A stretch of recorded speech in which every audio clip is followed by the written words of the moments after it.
Jadi kemarin untuk narasumber dari Abon Lele sendiri merupakan Ibu Ana Handayani selaku dari koordinasi dari kelompok PKK yang mengelola Abon Lele. Nah, Abon Lele ini sendiri beralamatkan di Kampung Lele, Tegalrejo, Kecamatan Sawit, Kabupaten Boyolali. Nah, sejarah berdirinya Abon Lele ini berawal dari tahun 2007 yang didirikan oleh kelompok ibu-ibu PKK sekitar Kampung Lele. Nah, kelompok PKK ini itu merupakan dinas binaan dari Dinas Perikanan Kabupaten Boyolali. Nah, tujuannya dari adanya pengelolaan Abon Lele ini sendiri karena memiliki bahan baku lele yang melimpah, sehingga dengan memanfaatkan lele yang ada di di sekitar dari desa tersebut itu bisa mendapatkan pundi-pundi rupiah dan dapat meningkatkan perekonomian di sekitar kampung tersebut. Nah, dari kelompok ibu PKK itu lebih memilih untuk membuatnya menjadi abon. Nah, jumlah dari karyawan atau anggota pembuat Abon Lele sendiri berjumlah 15 orang. Selanjutnya adalah mengenai jumlah anggota yang ada pada UMKM Abon Lele. Pada UMKM Abon Lele sendiri, pada awal mulanya itu memiliki anggota sebanyak 15 orang.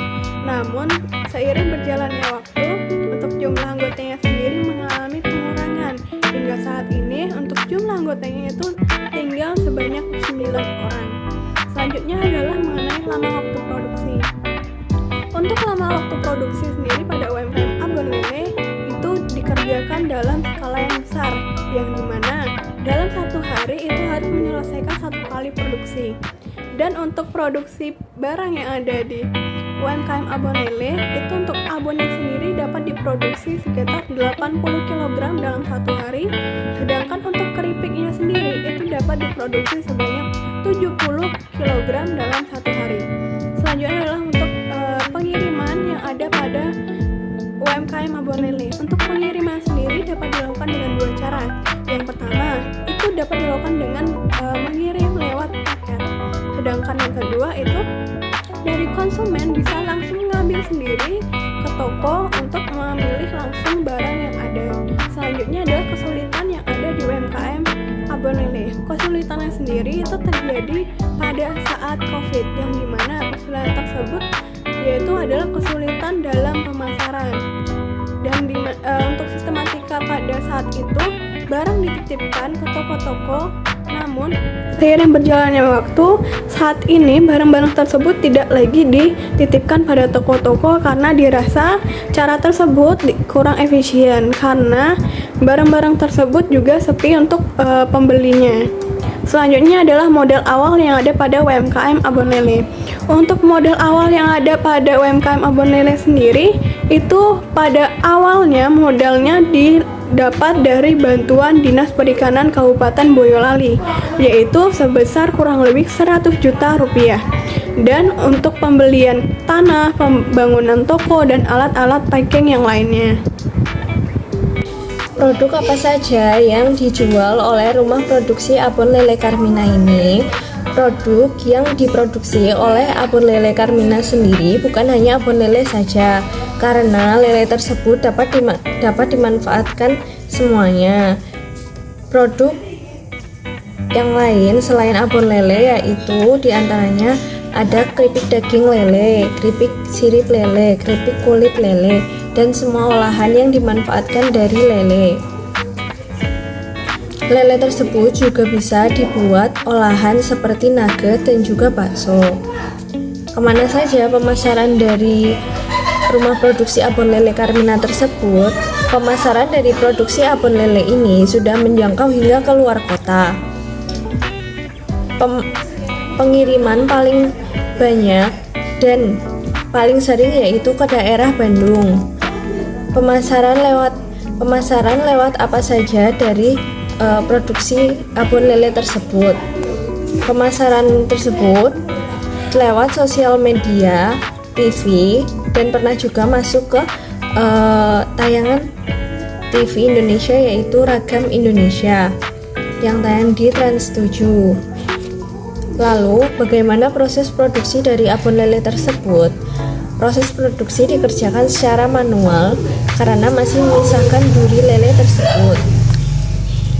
Dengan cara yang pertama bisa mengukus daging lele tersebut yang sudah dibuang kepalanya, dikukus selama 30 menit. Setelah itu, duri dapat diangkat dan dibuang lalu dipisahkan antara kulit, daging, dan juga duri. Lalu, daging lele tersebut dapat diambil menggunakan garpu agar banyak seratnya. Lalu setelah itu bisa menumis bumbu di atas wajan dan memasukkan daging ikan lele tersebut di atas bumbu itu. Kurang lebih mengaduk selama 1 jam sehingga bisa menjadi abon.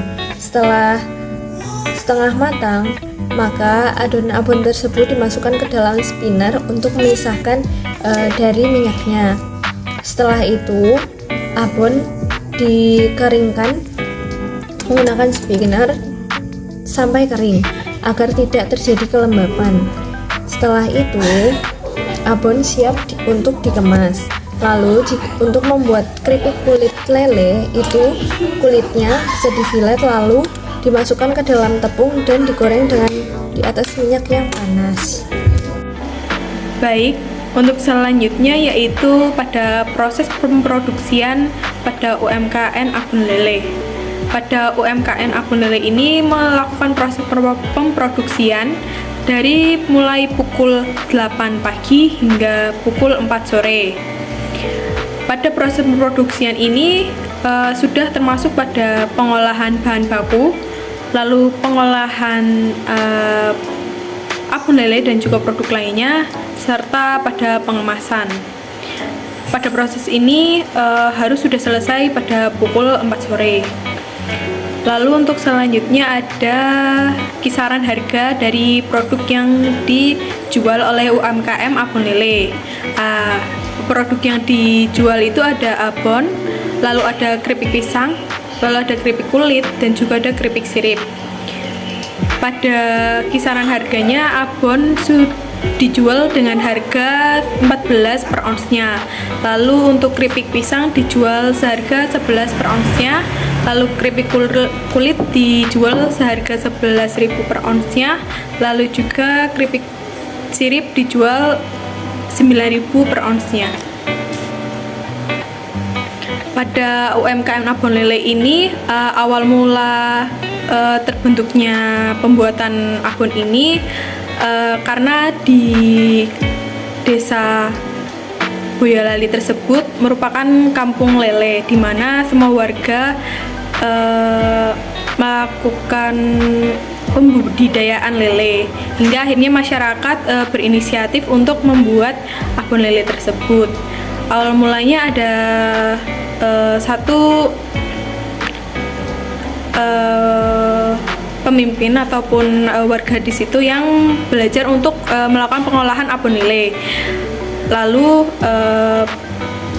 karena untuk mengembangkan tersebut, satu orang itu mengembangkan ke warga-warga sekitar untuk mengolah abon lele agar kampung tersebut bisa berkembang dalam pengolahan lelenya.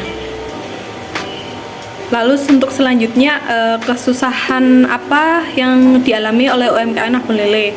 Pada UMKM ini, pada proses memproduksinya memiliki kesulitan yang pertama, yaitu dalam memisahkan duri lele itu tersebut.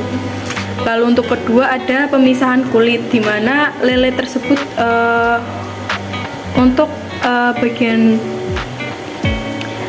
pemisahan itu belum ada alat yang bisa digunakan